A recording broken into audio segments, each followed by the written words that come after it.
Bonjour, c'est Ursule encore. On est le 13 mars 2025. Alors, je viens sonner la trompette aujourd'hui encore. Et je viens proclamer le retour de notre Seigneur Jésus-Christ. Amen, alléluia. Alors, aujourd'hui, je viens parler du Tav. Amen. Le Tav, c'est la 22e lettre de l'alphabet hébraïque. Et, n'est-ce pas, c'est aussi un symbole fort, n'est-ce pas, dans le christianisme ou bien euh, dans la maison de Dieu. Amen. Alors, le Tav, c'est le sceau de Dieu. Donc, avant même que Jésus-Christ vienne, alors le Tav, qui est la 22e lettre, n'est-ce pas, se faisait représenter par le signe de la croix. Et Jésus-Christ n'était pas encore venu, que c'était la croix. Et quand Jésus-Christ est venu, n'est-ce pas, il a accompli cette lettre-là. Et c'est dit dans Apocalypse 21, c'est dit, en effet, je suis l'alpha et l'oméga. Ça, c'est dans le grec, alpha et oméga. Mais dans l'hébreu, c'est je suis Aleph et puis Tav. Amen. Alors, avec le Nouveau Testament, c'est plutôt écrit en grec. Mais avant, quand c'était l'Ancien Testament, c'était écrit en hébreu. Alors, le Tav est un symbole fort. Et donc, aujourd'hui, c'est ce que le Seigneur m'a donné. N'est-ce pas? J'étais dans mon temps de prière avec lui.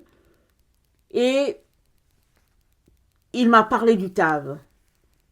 Et le Tav, en même temps qu'il est le sceau de Dieu, en même temps, il est une fin en soi et puis un début aussi.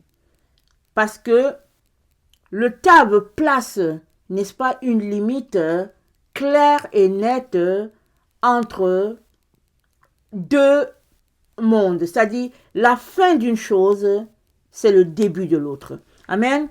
Regardons ce qui est dit dans Apocalypse 3.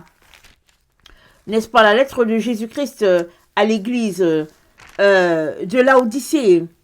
Au verset 14, l'ange de l'église qui est à Laodicée écrit, à l'ange de l'église qui est à Laodicée écrit, ainsi parle l'Amen, le témoin fidèle et véritable, le principe de la création de Dieu. Amen.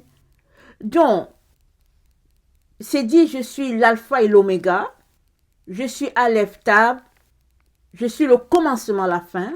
Amen. Et c'est dit que le Tav, n'est-ce pas, c'est le principe. C'est le principe. Autant le commencement, n'est-ce pas, ça a commencé depuis l'éternité. On ne sait pas quand est-ce que l'éternité, c'est tout simplement c'est l'éternité. On est dans un espace de temps que Dieu nous a donné. Et on sait que le temps que nous avons, c'est une portion de l'éternité que Dieu a mis à notre disposition. Et c'est dit, je suis le commencement et la fin. Non, je suis la fin et le commencement. Attendez, on va lire une autre version. Je suis dans Apocalypse 3, le verset 14. Je vais lire dans une autre version que j'ai, parce que j'ai lu dans la version Taube. Je vais lire dans la version Louis II. Dans la version Louis II, c'est dit, voici ce que dit l'Amen, le témoin fidèle et véritable, le commencement de la création de Dieu. Amen. On est à la 7e lettre et puis Jésus-Christ se présente. Il est le commencement de la création de Dieu. Et dans la version Taube, il est le principe de la création de Dieu. Donc, il y a des façons de faire avec Dieu. Ce n'est pas n'importe comment qu'on fait, mais le principe de Dieu, n'est-ce pas? Son principe de création, ça vient de là, de la nature même de Dieu, de l'essence même de Dieu. Et Dieu est lumière. Et il a créé le monde, n'est-ce pas, par le souffle de sa bouche. Et il a créé ce monde sur un principe. Et il nous a aussi invités à marcher sur ce principe-là. Donc, quand Dieu parle du table, il est en train de parler d'une fin et le début aussi. Amen. C'est une fin d'un bord et le début aussi. Donc, j'ai vu, n'est-ce pas, alors que je priais, comment c'était le table et il y avait une séparation entre ceux-là qui marchaient avec Dieu et ceux-là qui l'ont refusé. Et le Seigneur m'a rappelé un rêve qu'il m'avait donné, alors que je courais après toutes sortes de choses, n'est-ce pas? Alors, il y a quelques années, quand je voulais me concentrer à une carrière, n'est-ce pas? Et le Seigneur m'a donné, il y avait une porte. La porte était tellement haute, très haute. Je ne pouvais pas voir la hauteur de la porte. Amen. Et de l'autre côté de la porte, il y avait des gens. Et la porte ne pouvait pas être ouverte par une personne. Et de l'autre côté, il y avait des gens. Et de ce côté-là, il y avait aussi les gens de notre temps. Et c'est comme ça que le Seigneur m'avait fait réaliser que, tiens, on est dans les temps de la fin. Parce que beaucoup de gens de notre temps étaient groupés devant la porte. Amen. Ils étaient devant cette porte-là, qui ne pouvait pas s'ouvrir. Ils voulaient entrer. Ça dit qu'ils avaient fini de courir après les choses de la vie, les carrières et tout ce qu'ils pouvaient, tout ce qu'ils voulaient. Et maintenant, ils se pointaient devant la porte pour que la porte s'ouvre, mais la porte ne s'ouvrait pas. Parce que les gens étaient de l'autre côté. Et quand je suis sortie de ce rêve, j'ai compris que effectivement, on était dans les temps de la fin. Et puis c'est ça que le Seigneur voulait que je comprenne. Amen. Et aujourd'hui, il m'a ramené ça parce que voilà ce que le tave fait. Le tave, c'est comme ce symbole-là, cette porte-là qui est là. Et quand on regarde le signe du tave, c'est dit que le tave est formé du dalet et du noun. Le dalet, c'est la porte. Rappelons-nous, Jésus-Christ a dit, je suis la porte. Alors si on parle en langage hébraïque, Jésus-Christ est en train de dire, je suis le dalet. Amen. Et puis, le noun, n'est-ce pas, c'est le point qui est là, qui représente aussi la croix. Et puis, en langue araméenne, c'est le symbole d'un poisson qui nage dans l'eau. C'est-à-dire, l'eau, ça représente la parole de Dieu. C'est-à-dire, le poisson, ça représente le chrétien. Donc, le tave, n'est-ce pas, c'est tout simplement que l'enfant de Dieu entre il entrait par la porte. Amen, la porte qui est Jésus. Et puis là, il se délecte, n'est-ce pas, de l'eau. C'est-à-dire la parole de Dieu. Il nage aisément là-dedans. Et puis voilà un peu. Donc le tave, c'est le sceau qui marque tous les enfants de Dieu. Qu'il soit du temps d'Abraham et tout, qu'il soit du temps du 21e siècle où nous sommes marqués par le sceau de Dieu, le tave. Et le tave, qui est le sceau de Dieu, c'est aussi le Saint-Esprit. Parce que tous ceux-là, n'est-ce pas, qui ont accepté Jésus-Christ et qui ont décidé d'être baptisés en son esprit, portent en eux le sceau de Dieu. Ils marchent dans cette confiance-là vis-à-vis de leur Seigneur. Pas qu'ils ont fait quelque chose, pas qu'ils méritent quelque chose. C'est Jésus-Christ qui a tout acquis pour nous. Et celui-là qui l'a accepté et qui décide de marcher selon lui, il reçoit le sceau de Dieu. Amen. Et nous sommes dans ce temps où le Seigneur nous encourage à laisser les autres choses et à recevoir le sceau de Dieu. Amen. Et dans Apocalypse 22, le verset 10, voilà ce qui est dit. Apocalypse 22, le verset 10. C'est dit.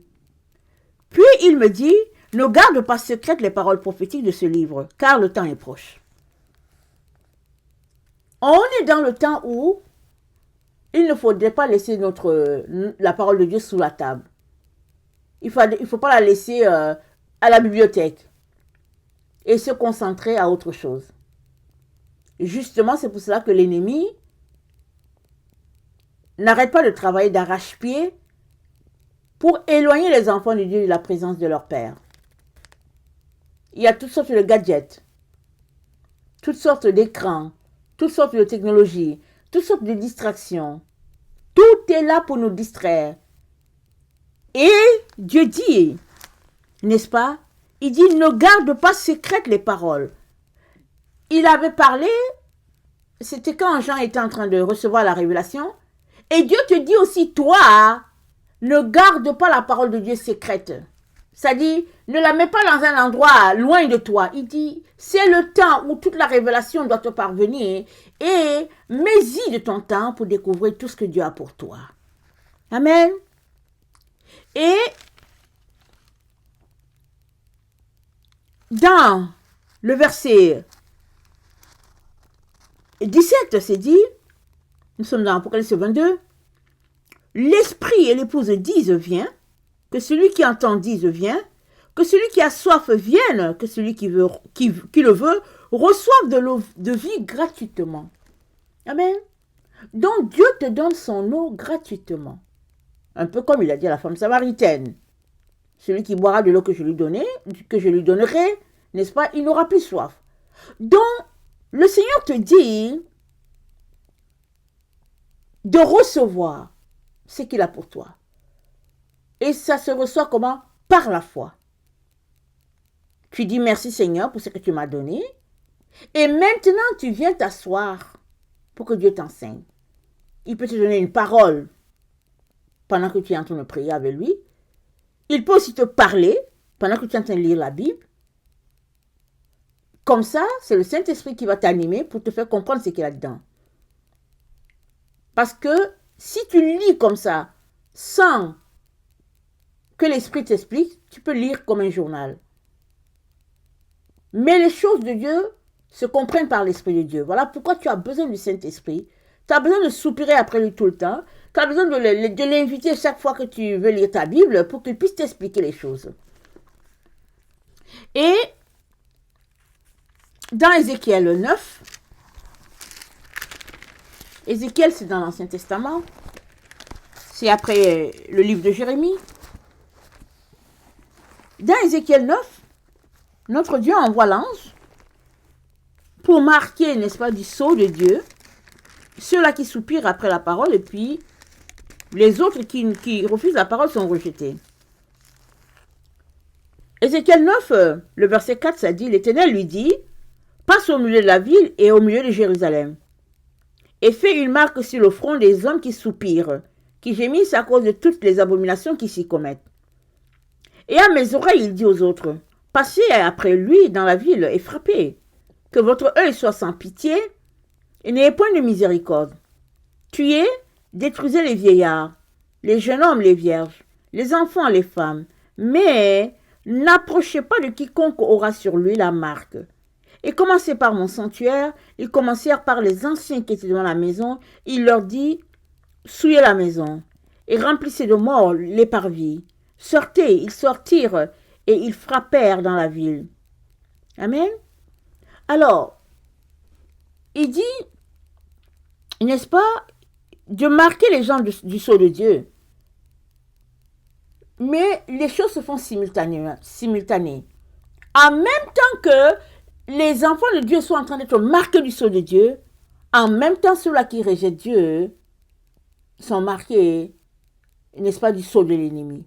C'est ça que nous devons comprendre. C'est important quand Dieu nous dit de nous concentrer, n'est-ce pas, à le chercher, allons-y.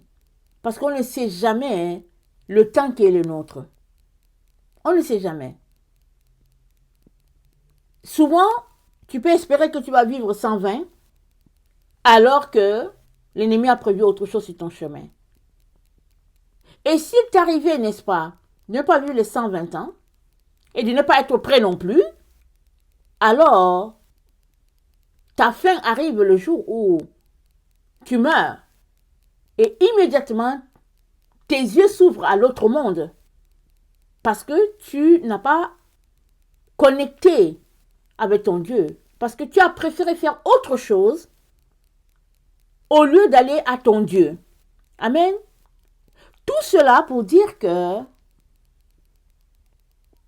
il est très important que tu décides de régler ce problème-là. Le problème du sceau de Dieu en toi. Parce que Dieu nous dit, on est dans le temps du Tav. Et tu pourrais raisonner pour dire que oui, mais le Tav c'est la fin, et puis la fin, ça a commencé depuis que Jésus-Christ est venu. Oui, tu peux dire ça, tu peux argumenter. Et effectivement, ça fait plus de 2000 ans. La Bible dit, dans ce temps-ci, Jésus-Christ nous a parlé, Dieu nous a parlé par son Fils. Donc ça fait plus de 2000 ans. Mais c'est parce que depuis 2000 ans, il y a plusieurs personnes qui sont rentrées à la maison et d'autres qui sont allées loin de Dieu. Donc tu devrais considérer que effectivement ça fait plus de 2000 ans que Dieu nous parle par son Fils. Et où est la garantie que toi, tu te retrouveras du bon côté? Où est cette garantie-là? Où est la garantie que tu seras de l'autre côté de la porte? Le côté où la gloire de Dieu est. Où est la garantie? Amen. Tu n'as pas cette garantie. Voilà pourquoi aujourd'hui, comme tu l'entends te dire qu'on est dans le temps du Tav, crie vers lui pour que tu sois marqué de son sceau. Amen. Pour que tu sois marqué de son sceau. Dans Apocalypse 22, alléluia, le verset 14 c'est dit, « Heureux ceux qui lavent leurs robes afin d'avoir droit à l'arbre de vie et d'entrer par les portes de la cité. » Heureux ceux qui lavent leurs robes. Laver ta robe, c'est quoi?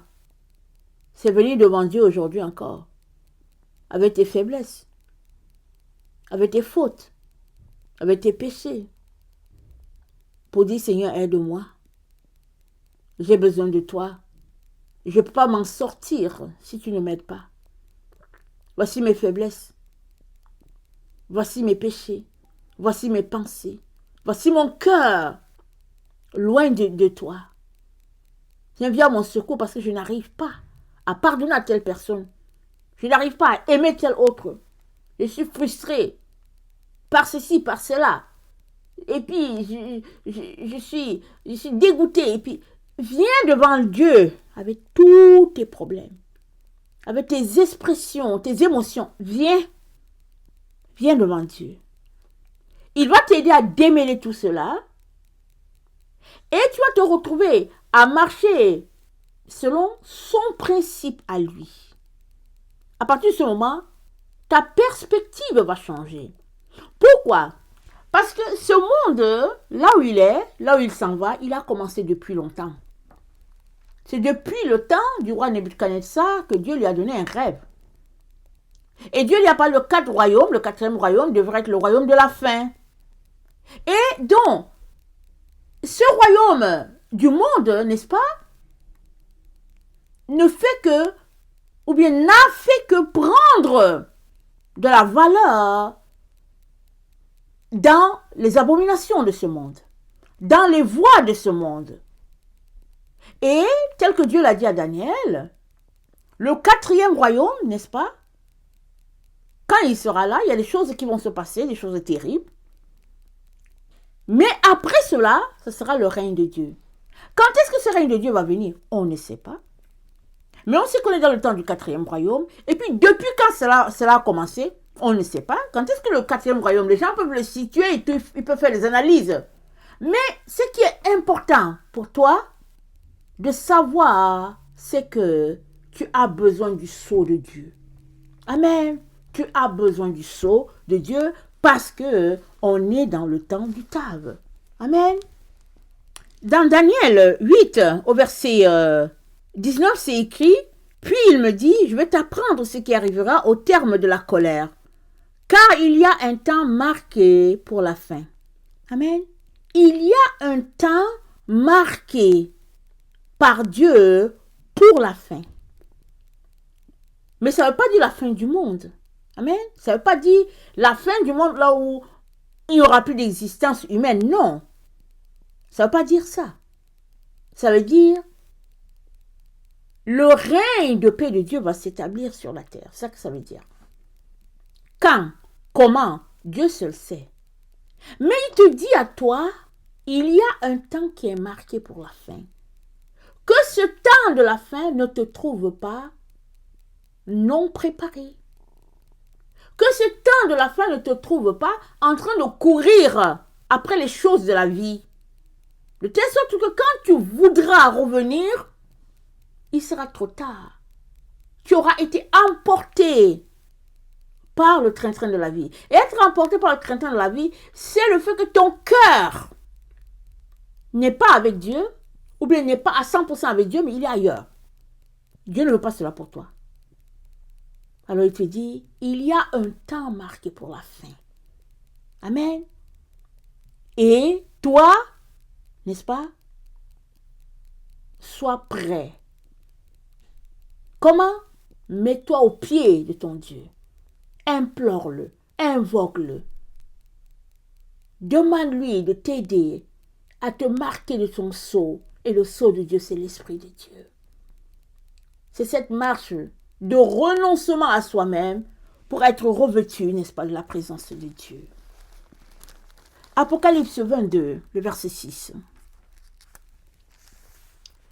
Puis il me dit, ces paroles sont certaines et véridiques.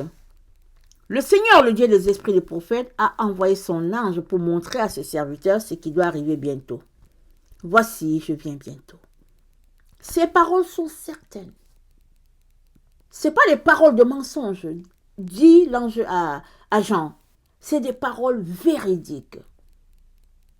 Ne t'assois pas là pour dire, oh, mais de toutes les manières, ça fait très longtemps que Dieu dit qu'il arrive.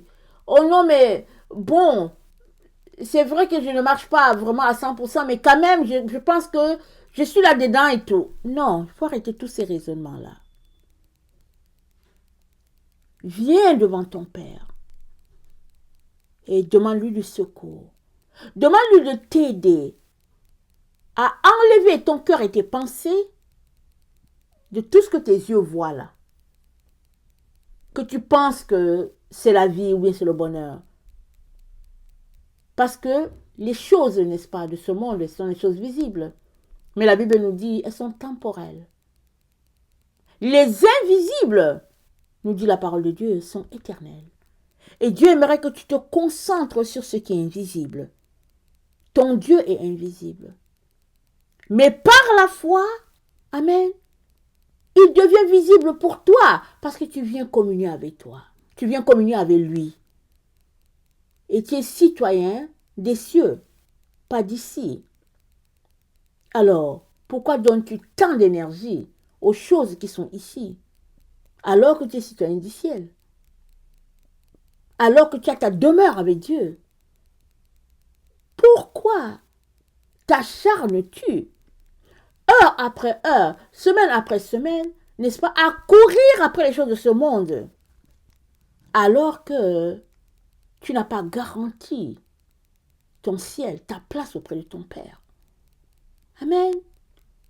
Que dirais-tu, n'est-ce pas, de décider de changer les choses aujourd'hui? Amen. Seigneur Jésus, je viens devant toi pour te prier. Pour tous tes enfants, Seigneur, qui sont là, qui t'aiment, mais qui sont pris souvent entre deux mondes. Qui sont là, qui t'aiment, mais qui ne savent pas comment faire. Qui sont là, qui t'aiment, et qui décident de te suivre, mais demain, ils sont encore à tout ce qu'ils sont en train de faire. Tu connais le problème de chacun. Tu sais ce qui empêche l'un ou l'autre. Seigneur, je veux te prier pour les différentes personnes qui soupirent à toi, qui pleurent à toi nuit et jour. Seigneur, que ce soit pour leur pain, que ce soit pour, Seigneur, leur salut, que ce soit Jésus-Christ, parce qu'ils sont pris dans les choses de cette vie. Je prie, Père éternel, que tu puisses intervenir. Tirer leur âme, Seigneur, de l'endroit où elle est bloquée, l'endroit où elle est prise en otage. tirer leurs pieds du labyrinthe, Seigneur, où ils sont pris, Seigneur, et les conduire dans le monde de la lumière. Je prie, Père éternel, que tu entendes le soupir de leur âme, Jésus, et que tu viennes essuyer leurs larmes, et que ils aient cette volonté-là, Père éternel, de quitter, Seigneur, tout ce qui les garde captifs, parce que tu as déjà payé le prix. Mon Dieu, mon roi, aie compassion de tes enfants. Mon Dieu, mon roi, entends les cris, entends les pleurs. Viens au secours de ton peuple. Marque, Seigneur, tes enfants de ton sceau, Seigneur, à cette heure où nous nous trouvons. Fais grâce à tes enfants. Fais grâce à ta création, Père éternel. Donne-leur, Père éternel, de te soumettre à leur volonté. Parce que qui n'est pas, n'est-ce pas, maître de sa volonté est tout simplement esclave de la personne qui tient sa volonté. Je viens briser, n'est-ce pas, l'esclavage à laquelle a été soumis plusieurs personnes. Je viens briser, Seigneur, ces liens, souvent inconscients, souvent volontaires, souvent par, Seigneur, tricherie, comment les gens se sont fait voler, Seigneur. Ce que tu leur as donné, le libre arbitre, des gens qui se sont fait tromper, Seigneur, qui ont été pris à des pièges terribles et ils sont incapables d'en sortir. Je te prie, Seigneur, pour tes enfants. Je réduis en poussière, Seigneur, toutes ces barrières qui bloquent tes enfants. Et je viens élever, Seigneur, leurs prières devant toi. Oh, Papa d'amour, merci d'intervenir. Et je les couvre de ton sang, afin de mettre une séparation claire et nette entre ceux-là qui t'appartiennent et ceux-là qui ne sont pas de toi. Que ton nom soit béni au nom puissant de Jésus. Amen. Et alléluia. Amen.